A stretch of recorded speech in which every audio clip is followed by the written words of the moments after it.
thank you very much, everyone, for joining us today. By way of introduction, my name is Michael Feeney. I'm an account director here with Reputation. We're going to talk you through now a little bit around some of the future innovations, specifically in relation to AI, that are impacting automotive, both from an OEM and a dealership standpoint, but also importantly from a consumer standpoint as well. And I'd like to hand over to my colleague. Yeah, so good afternoon, everybody. Nice to see you all. So my name's Matthew Patchett. I'm a senior CX strategist here at Reputation. I've been in the business now circa 4.5 years. So what does a CX strategist actually mean? So I help our clients, I suppose, show them what good looks like in terms of a customer program. So we very much partner with our clients to say this is what best in class is, and we work with them to kind of get to that standard. So you will see there's a slight change to the agenda. So we were due to be speaking to Costa Delis from JLR today, but unfortunately he's unable to make it. So myself and Michael will be having a little bit of a fireside chat around kind of AI and how that's impacting the industry. And be warned, there might be a little bit of participation requested at some point, so we'll come back to that in a second. But I suppose just briefly, just wanted to touch on why Reputation are here on stage, why we're sponsoring this. Your sector within automotive is so important to us as a company. It's the cornerstone of our business, both in North America and here in the UK and across EMEA. And the reason for that is because so much of our technology is designed to help businesses like yours always know what customers are saying about them online, what they're saying to them in social channels, and what they're saying to them in surveys, to then ultimately analyze all of that, to then identify what each location, what each dealership, what each brand should act upon based on that real-time customer insight. So what Reputation is a single consolidated platform that amalgamates and consolidates loads of different data points that exist online for every single business. Now, using AI and natural language processing and machine learning, we will then turn all of those disparate points of data that exist online into what is your customer experience from a sales and an after-sales perspective. We'll then track that and map that to your individual customer journey. We'll be able to give you individual item level or product level feedback. And it's actually designed to be prescriptive. So as well as highlighting what's being said about you online, it will actually tell you what each dealership or each brand needs to improve based on that real-time feedback as well. And then the final piece on that, we don't just look at your data in isolation.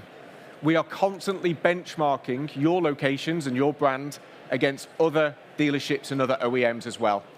But you can actually ask us to request specific competitors to be part of that as well. So if you've got a competitor in mind, I know the Chinese EV brands at the moment are getting a lot of traction, we can actually analyze their entire customer experience on your behalf as well.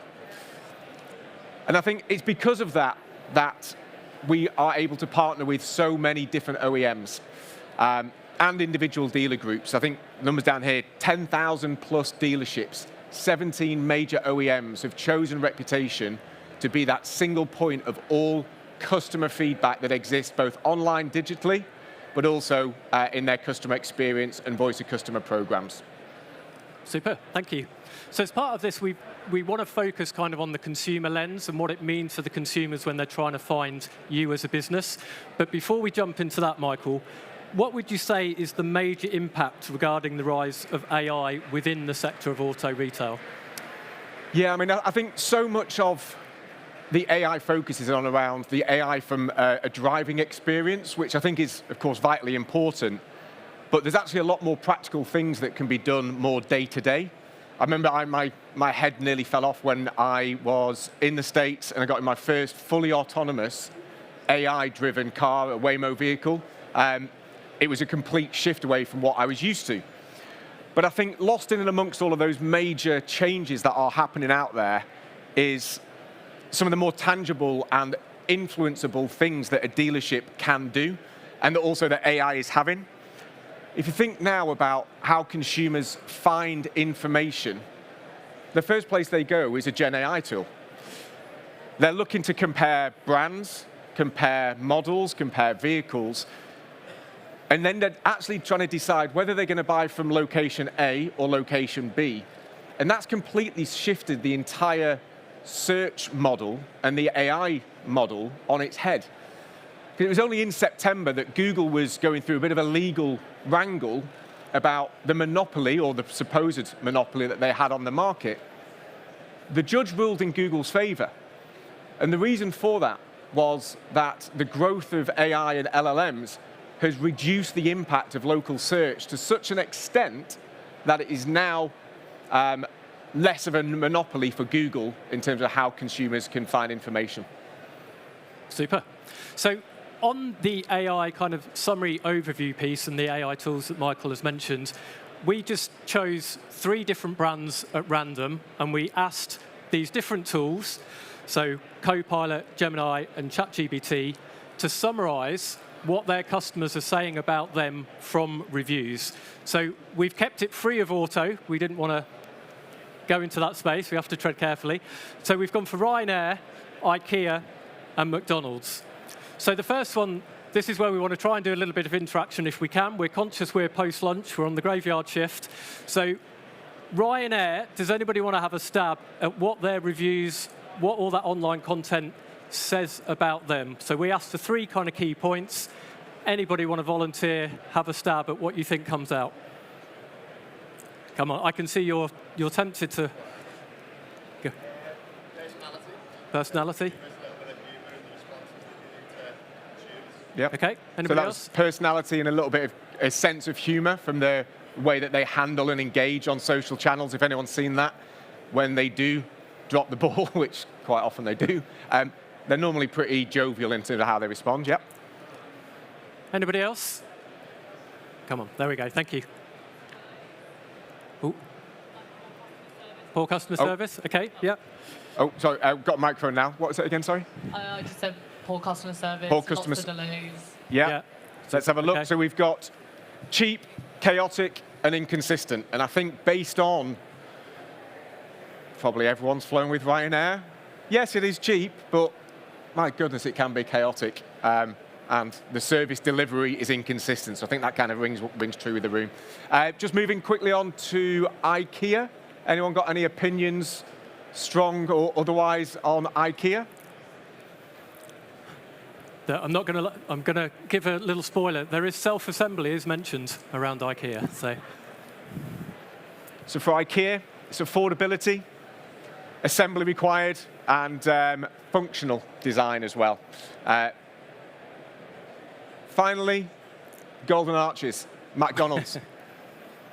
Anyone got any strong opinions? Again, anything from what would an AI, Gen AI model say about McDonald's? Anyone? Everybody's quiet. Got a lady over here.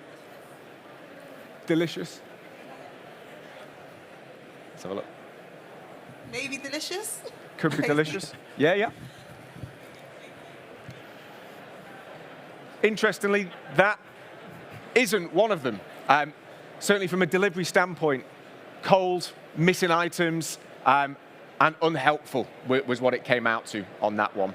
It's quite interesting, just to add on the McDonald's, I was quite surprised at how negative it was in terms of that summary. And actually, as part of the missing items, there was a comment that actually made reference to say they should have a 4th window. So obviously, you go to order, you go to pay, you then go to collect. And window 4 should be your check the bag window. And if you're missing anything, that's your opportunity to get it before you then drive off and go home. And then get home and realize to think, we're missing part of our order. But we just wanted to kind of share that with you just as a bit of fun in terms of this is how kind of the landscape is changing, that customers are utilizing these tools to get those summaries of how your businesses are performing, utilizing all of that publicly available data. Last bit of audience participation, I promise. Quick show of hands, who has done that sort of search on their own business? 1, 2, 3, 7 or 8. It's a really, really insightful view, because what those large language models are analyzing is what your what your perception is with customers, not necessarily what you say about yourself. Now, the truth is somewhere in the middle, but it's a really, really important part of that overall customer journey. So maybe it's one just to think about and come and see us afterwards if that's of interest. We can kind of walk you through how to get there. Yeah, it's definitely a worthwhile exercise and will definitely generate conversation within your business. So, Michael, on to that point where we've been talking about obviously these AI tools and the overviews and the summaries that they provide. So the killer question is, does that mean that local SEO is now dead? Is it obsolete? What does it mean? No. The good news is no, it's not. It's almost become more important, to be honest.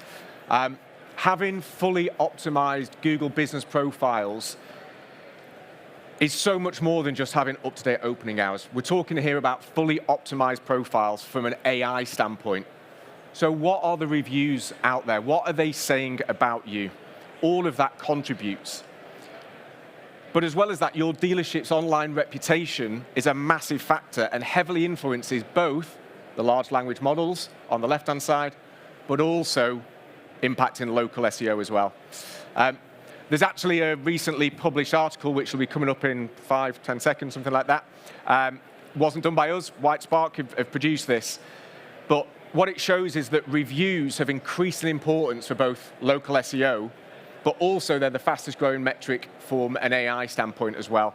So your online reputation, what customers are saying about you online, can be the difference between ranking well in Google search, but also impacting your visibility on LLMs.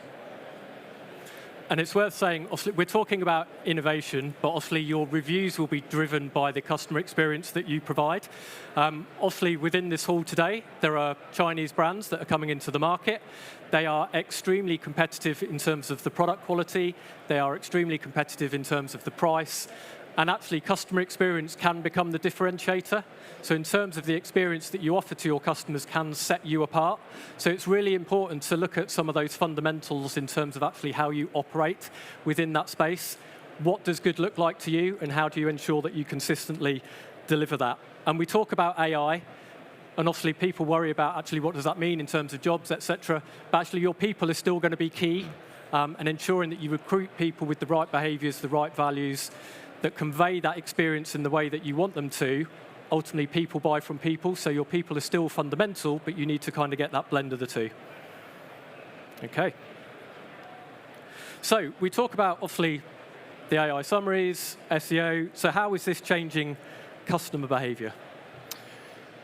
Yeah, I mean, from a consumer behavior, I spend an awful lot of my time speaking with OEMs and dealer groups, but also as a business, reputation is so inextricably linked with Google. But the thing that I'm hearing more and more is the growth of zero-click.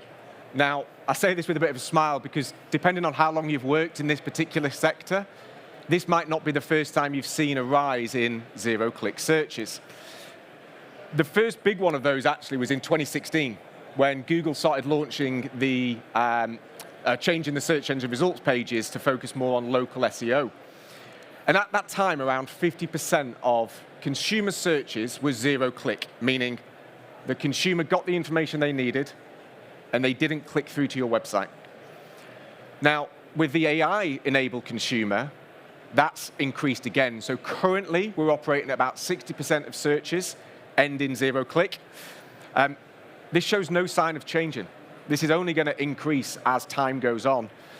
So to put it another way, 60% of the time, customers will get the information they need through an AI summary and not click through to your website. And there's other stats around click-through rates generally dropping by 35% when an AI summary is present. And think about it from a customer's perspective. Like, you're able to go out there from the comfort of your home, research vehicles, models, price brackets, look at the experience you're going to get from that dealership from a sales and an after-sales perspective. You can compare whatever you want, right down to the individual salesperson that you might be able to go and engage with before visiting that dealership. The businesses that are not even thinking about or managing the AI summaries, they risk losing the sale before that person has even become a lead at the top of their marketing funnel because they're doing all of this research themselves. There has to be a really clear reason why they choose your dealership and your brand. And more often than not, what we hear from businesses is that that is coming down to what experience, what's the customer experience I'm going to receive when I go. So you touched on there, Michael, about obviously brands, businesses not managing those kind of AI summaries, overviews. So what tips, what can people be doing to influence what basically comes out of that engine in terms of their perceived experience? Yeah, I mean, it's an interesting one. There's probably two main things that businesses can do right now. The first one, as I mentioned earlier when we talked about McDonald's and IKEA, and I think there's about 8, 9 people put their hands up. The first one's assess where you are.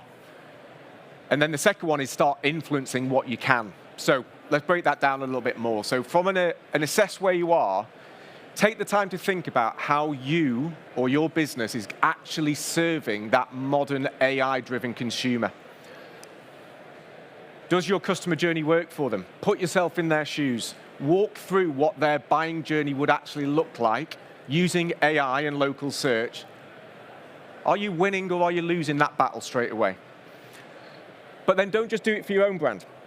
Look at your local competitors, look at your brand competitors, see what they're doing well, and potentially what you might be able to have as a key differentiator. So that's kind of the first thing, because those that aren't at least cognizant of what that customer journey is, they're kind of burying their head in the sand and are risking what we are seeing as wave after wave of new entrants into the market who are competing on experience, to Matthew's point, competing on price, but they're all using AI in the right way to influence that buying journey. The second point was around influence what you can. So there's actually a lot that you can influence.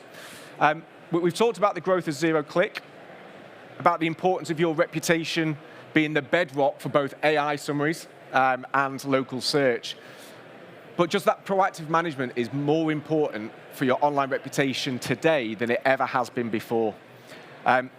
What we typically see out there in the market is that businesses tend to have a quite complex technology landscape with multiple platforms managing parts of their customer journey, and they're probably doing it quite well. The challenge is that it's hard to manage that effectively when you've got so many different points of data, and that's really one of the key differentiators for reputation, really. As a real-life example of this, we've been partnering with an OEM, major OEM, probably over the last 10, 11 months, and they have got an incredible survey program. Their voice of customer program is incredible. Their NPS scores, through the roof. Their CSAT scores, incredible. They know that they are not as perfect as their survey scores make out. They just know this. But what they needed to do was have some insight on the other feedback channels, so reviews, social, because they weren't winning in AI, and they weren't winning from a local search standpoint.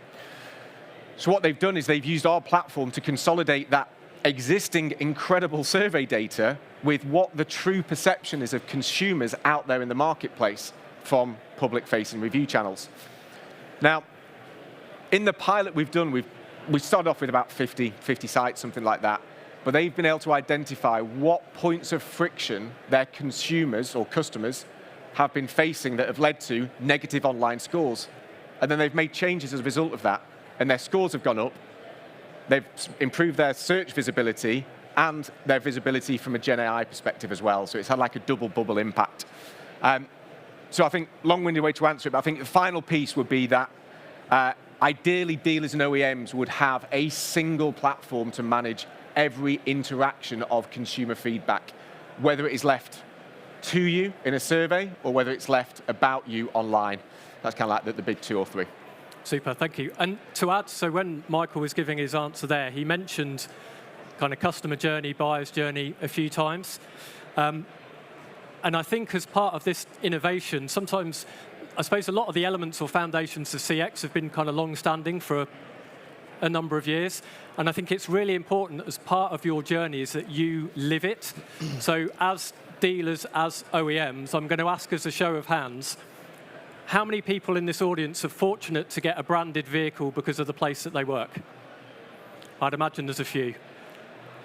The way that you collect your vehicle or you have your vehicle serviced, is that process the same as your customers? The chances are probably not. So what I would recommend, and it's not always easy, it sounds really easy, but you will never truly know or have that lived experience that your customers have unless you go through it yourself. So you should try and encourage the business yourselves, and again, it doesn't necessarily have to just be your business, it can be other businesses, but actually go through that buying process, go through that servicing process. Where do you feel the pain points? If you're in a dealer and then you just have to go and see Fred or Jane and pick up keys because you just changed your car, it's as easy as that. That is not real life for your consumers. So again, it's really important to do that end-to-end step, understand actually what are we doing well, how do we kind of keep doing that and promoting that, but actually where have we got kind of pain points, friction points, how do we address those, how do we iron those out? And if anybody likes a good bit of bedtime reading, there is a book called The Power of Moments by Chip and Dan Heath. They do quite a few books, they're really, really good. And they talk about kind of customer experience and journeys. They are not created through luck or fate. They are properly planned. People are educated, people are trained, processes are properly defined, make sure they're kind of best in class. And that's what you need to be doing within your business now to ensure that you are delivering an exceptional customer service. You have to look at it end to end. You have to map it out. You have to understand, like I say, where those friction points are, how you iron them out. But actually, think about how you elevate each of those touch points as well. So this is what we're doing at the moment. But actually, what does truly exceptional look like? What does good look like? Because actually, those hygiene factors that people come to expect, those are becoming more and more all the time. So we talk about expectations increasing all the time. And that's the same with those hygiene factors. They are just becoming an expected deliverable as part of that experience.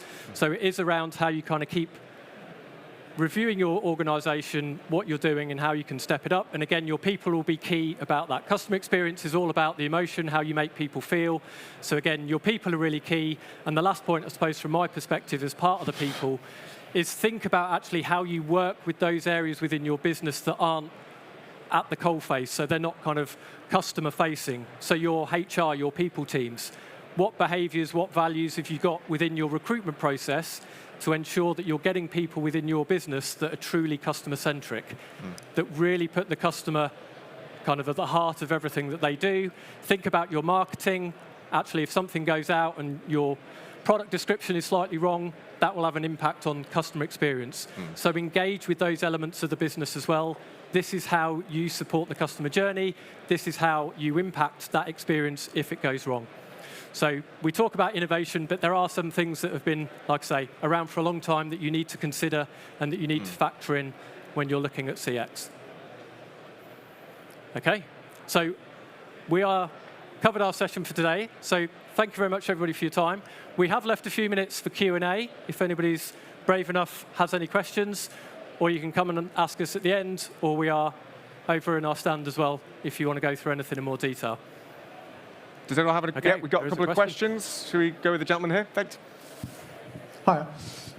Just one around maybe the more traditional side of CX, and as it relates to dealers in particular. Yeah. What are your thoughts on pay plans relating to CX result performance and what that does to enhance or detract from customer experience? Yeah. So my personal view, I'm not a big fan. I think the challenge that you have when you then incentivize on a score is that you're very short-focused about that experience that's right in front of you. And actually, a lot of the time, and this is a very sweeping statement, that because of that incentivization, people will push to say, give me a good review, give me a good score, we'll give you carpet mats, or I'm not going to get my bonus, whatever it may be. But that whole ethos then, it eats away at the culture and the behavior that you're trying to implement. So I would personally, if it was me, if you are going to link it financially, is then think about actually acquisition or retention, those longer term goals that say we've done a good job over a period of time, and actually this customer's coming back, or this customer's told their family member they're coming to buy from us for the first time. So yeah, I always get a little bit cautious because, like I say, I think with OSAT, it's very much about that immediate and that kind of pressure to do well. And I think that, again, like I say, sweeping statement can drive the wrong behaviour at times. So, and just to echo that point, actually, what a lot of businesses do is they'll use parts of the reputation platform to augment those CSAT and NPS metrics. So we've had businesses that have used a percentage for your traditional NPS CSAT, and then a percentage has gone on their public-facing review scores, which is encapsulated within reputation. So almost doing it as a bit of a balanced scorecard. The company I mentioned earlier, who had incredible CSAT and NPS, they knew there was an element of gamification and gating who received surveys. If they knew if Mr. Smith had had a bad experience, he wasn't going to get the survey. That was how they maintained such ridiculously high scores. So, yeah, all good. And I think just to add to it, I always use the analogy with, and again, I feel bad saying that there's dealers in here and people that do it, but from my experience, when you incentivize, it's like you're moths to light. So wherever the financial linkage is related, that's where people go.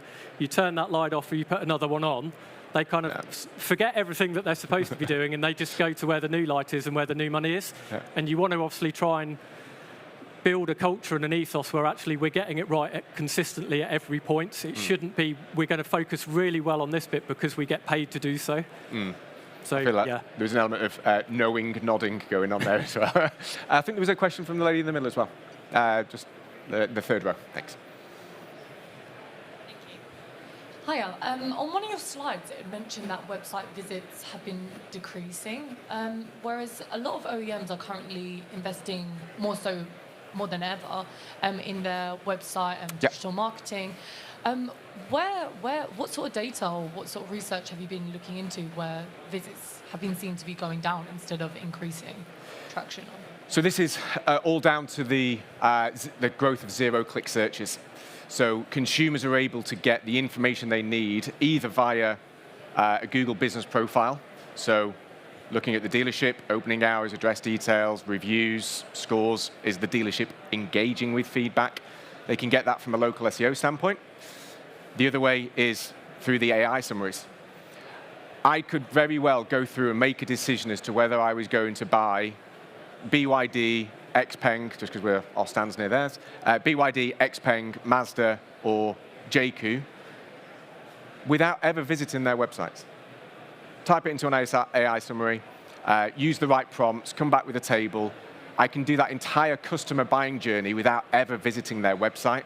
So again, we are seeing an increase in zero-click searches happening.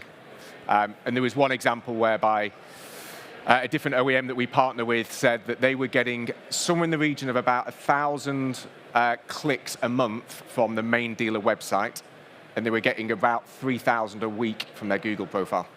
So it just shows that importance has shifted away a little bit. Perfect, thank you. Great question.